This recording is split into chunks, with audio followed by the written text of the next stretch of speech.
Basic to advance class 5। আজকে আমরা শিখব এই ৬টি সেলাই, যা আপনার শিখতেই হবে। এটা অনেক বেশি গুরুত্বপূর্ণ। তার আগে বলে দিই যে গতকালকের ক্লাসটা কে কে বাসায় প্র্যাকটিস করেছেন সেটা কমেন্টে অবশ্যই জানাবেন। সো চলুন আমরা মূল ভিডিওতে চলে যাই। প্রথমে আজকে আমরা শিখব lazy daisy stitch. Lazy daisy stitch কিন্তু খুবই সহজ। এটা আসলে ডেইজি ফুল যেটা আছে সেই ফুলের আদলে করা। আপনি যে কোনো কালার দিয়ে করতে পারেন, তবে এই ফুলটা সাধারণত সাদা রঙের হয়ে থাকে। এই ফুলটা করার জন্য আজকে ড্রয়িং হিসেবে আমি একটা সার্কেল এঁকে নিয়েছি বা বৃত্ত। এটাকে আবার আমরা ৪ ভাগে ভাগ করে নিয়েছি।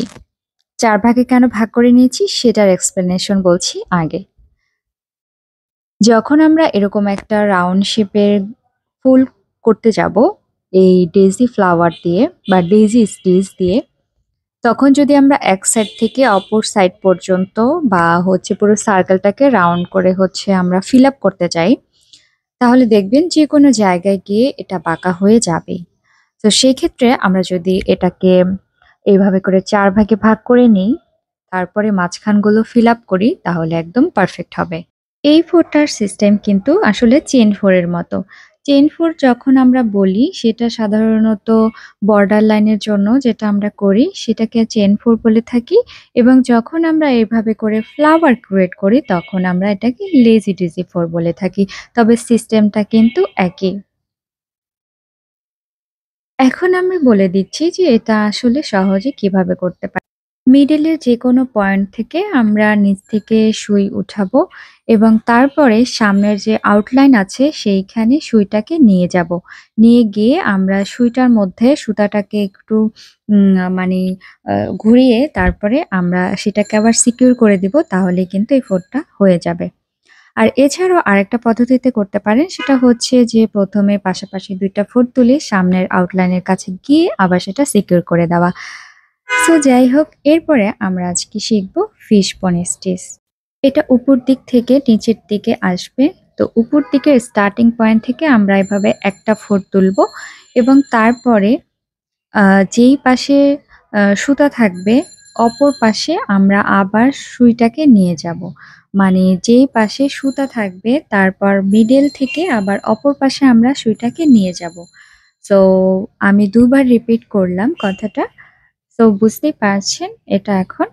আর অনেক কিছু আসলে বিশ্লেষণ করার বা বর্ণনা করার কিছু নেই। কিছুটা দেখে তারপরে বুঝে ফেলতে হবে আপনাকে।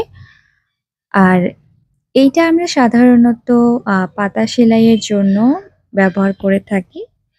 এটা দিয়ে পাতা সেলাই করাটা অনেক বেশি ইজি। তবে এই ফিশবোন স্টিচ দিয়ে কিন্তু এভাবে করে বর্ডার লাইনও ক্রিয়েট করা যায়। যেটা আপনারা যখন শিখে ফেলবেন তখন যেকোনো ফোল্ড দিয়ে যেকোনো কিছুই করতে পারবেন। এটার জন্য আমি ডিএমসি সিমিলার সুতাই ব্যবহার করেছি। তারপরে আমরা আজকে শিখব শার্টিন স্টিচ। শার্টিন ভরাট বা ভরাট ফোল্ডটা খুবই ইজি, তবে এটার কিন্তু একটা নিয়ম আছে। এটা দিয়ে লম্বাভাবে পাতা কিংবা এরকম রাউন্ড শেপ সবকিছুই কিন্তু সেলাই করা যায়। তবে আজকে একটু কঠিনভাবে দেখাচ্ছি একটা রাউন্ড শেপের মধ্যে। এটা করতে গেলে আমরা প্রথমে একটা সার্কেল এঁকে নিয়েছি এবং সেটাকে মাঝখানে অনেকগুলো সেকশন করে নিয়েছি। এখন এই সেকশনের মাঝখানটাকে ভরাট করব। দেখুন, এটা যদি আমরা এক সাইড থেকে অপর সাইড পর্যন্ত যেতাম তাহলে এটা কখনোই রাউন্ড শেপ হতো না। এটার মধ্যে বাঁকা হয়ে যেত এবং কম বেশি হয়ে যেত এবং দাগ পর্যন্ত আসতোই না, এবং এটা একটা সময় গিয়ে বাঁকা হয়ে যেত। সেজন্য আমরা কি করব, এই ভরাট ফোর করার জন্য আমরা প্রথমে একটু সেকশন করে নেব। যতগুলো সেকশন আপনি পারেন করবেন। এরপর মাঝখানটা ফিল আপ করবেন। এটার সিস্টেম হচ্ছে যে এই পাশ থেকে ওই পাশে সুতাটা নিয়ে গেলেই কিন্তু আমাদের এই ভরাট ফোর হয়ে যায়। এটা আমরা জানি, কিন্তু আমরা আজকে শিখলাম যে আমরা এই যে সেকশনের যে পদ্ধতিটা সেটা শিখে ফেললাম। তো আশা করছি যে আমরা এভাবেই করে প্র্যাকটিস করব এবং পারফেক্টভাবে আমরা সেলাই শিখব। দেখুন, সেলাই শিখে কিন্তু আপনি ঘরে বসেই একটা কিছু করতে পারেন। সো এটা কিন্তু পারফেক্টলি শেখা এবং প্র্যাকটিস করাটা আপনার জন্যই ভালো। আপনি বিজনেস না করেন, ভিডিও না বানান, কিন্তু আপনি নিজের জন্য তো একটা কিছু করতে পারবেন। এটাই হচ্ছে আসল কথা। আচ্ছা, তারপরে আমরা আজকে শিখব খুবই ইন্টারেস্টিং, মজাদার এবং ইম্পোর্টেন্ট একটা সেলাই। সেটা হচ্ছে short and long. Short and long কেন হলো সেটা দেখেই বুঝতে পারবেন। এটা হচ্ছে যেকোনো কিছু ফিল আপ করার জন্য আপনি ছোট, ছোট, বড়, বড়, মাঝারি মানে 4 গুলো দিয়ে জাস্ট একটা জিনিস যখন ফিল আপ করবেন, সেটার নাম হচ্ছে শর্ট অ্যান্ড লং। তবে এটা কিন্তু সাধারণত এরকম যে ৪ কোণা লম্বাটে যে আছে, যেগুলো বর্ডার লাইনের ক্ষেত্রে আমরা সাধারণত ব্যবহার করে থাকি, যেই ডিজাইনগুলো, সেইখানে দিলে বেশি ভালো লাগে। এবং এটা দিয়ে একই সাথে কিন্তু আমরা পাতাও সেলাই করতে পারি। তবে আমার কাছে মনে হয় যে এটা এরকমভাবে করে মানে ৪ কোণা ধরনের যে লম্বা থাকে, সেগুলো ফিল আপ করলে বেশি ভালো লাগে। এখন আমরা কি করব যে ১ম এ যে কিছু ফোল্ড দিয়ে নিয়েছি, এখন আমরা এটাকে ফিল আপ করব। এটার কিন্তু খুব ধরা-বাঁধা নিয়ম নাই। তবে এটা খুব সুন্দরভাবে ফিল আপ করতে হবে যেন একটুখানি জায়গাও বাদ না থাকে। তাহলে এটা দেখতে অনেক সুন্দর লাগবে এবং খুব সুন্দর এটা বোঝা যাবে যে এটা আপনি আ মানে আ satin stitch যেরকম এপাশ থেকে ওই পাশে, এটাও কিন্তু ওই সিস্টেমেই আ satin stitch এর মতো, কিন্তু এটা হচ্ছে এপাশ থেকে ওপাশে না। এখানে কিন্তু ভাগ আছে। ছোট, বড় অনেকগুলো ফোল্ড। আচ্ছা, সে যাই হোক, আপনারা ভিডিও দেখেই বুঝতে পারছেন যে কিভাবে এটা করেছি। তবে বলে নেই যে আমি যে ফ্রিতে কোর্সটা করাচ্ছি আপনাদেরকে, আপনারা কিন্তু এটা ফ্রি বলে একদমই অগ্রাহ্য করবেন না। যেইসব আপুরা হচ্ছে ফেসবুকে বা বিভিন্ন পেজে পেইড কোর্স করেছেন কিংবা হচ্ছে করবেন বলে ভেবেছেন, তারাও এতটা যত্ন নিয়ে হচ্ছে আপনাকে শেখাবে না। তারপরেও আমি আপনাদের জন্য এটা ফ্রি করে দিয়েছি। যতটা সম্ভব হচ্ছে ততটা হচ্ছে ক্লিয়ার ভাবে বোঝানোর চেষ্টা করছি এবং একদম পার্টে বোঝানোর চেষ্টা করছি। সো আপনারা এটা প্র্যাকটিস করবেন এবং অবশ্যই কমেন্ট করে জানাবেন যে হচ্ছে আপনারা এটা কোথায় সমস্যা হচ্ছে, কি হচ্ছে না হচ্ছে, আরো কিভাবে বুঝালে আপনারা বুঝবেন সেগুলো কিন্তু কমেন্ট করে জানাতে হবে। আচ্ছা, তারপরে আমরা আজকে শিখব হচ্ছে ক্রস স্টিচ। ক্রস স্টিচকে আমরা অনেক নামে ডাকি।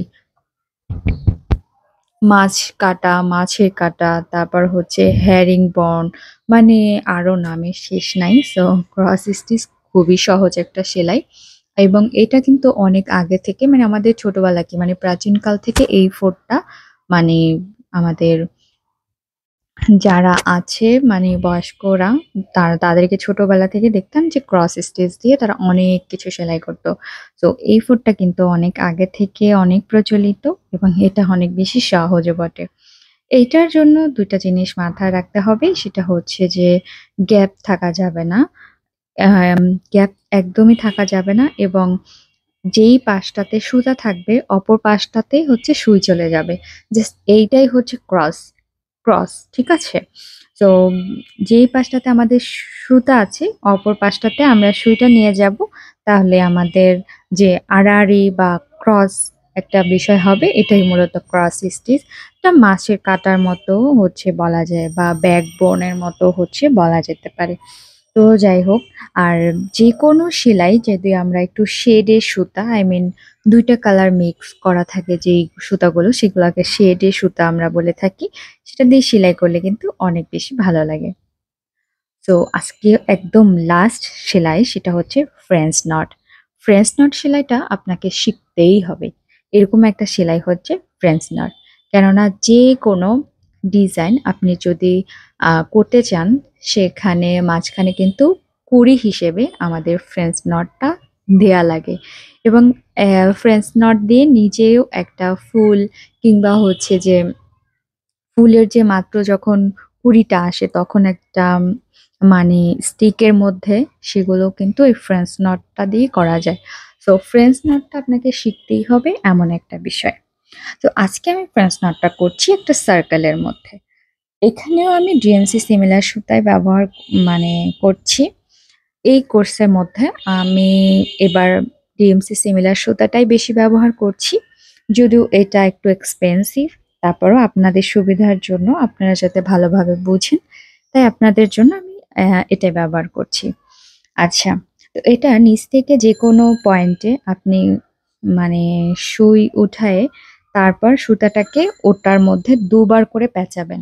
দেখুন আপনি ১ বারও পেঁচাতে পারেন, ৩ বারও পেঁচাতে পারেন, ২ বারও পেঁচাতে পারেন। তবে পারফেক্ট একটা মেজারমেন্ট হচ্ছে আপনি ২ বার করে পেঁচাবেন, এরপরে নিচের দিকে ডাউন করবেন। একটা গোলাপ ফুলের কলির মতো হবে, সেটাই হচ্ছে ফ্রেঞ্চ নট। ঠিক আছে?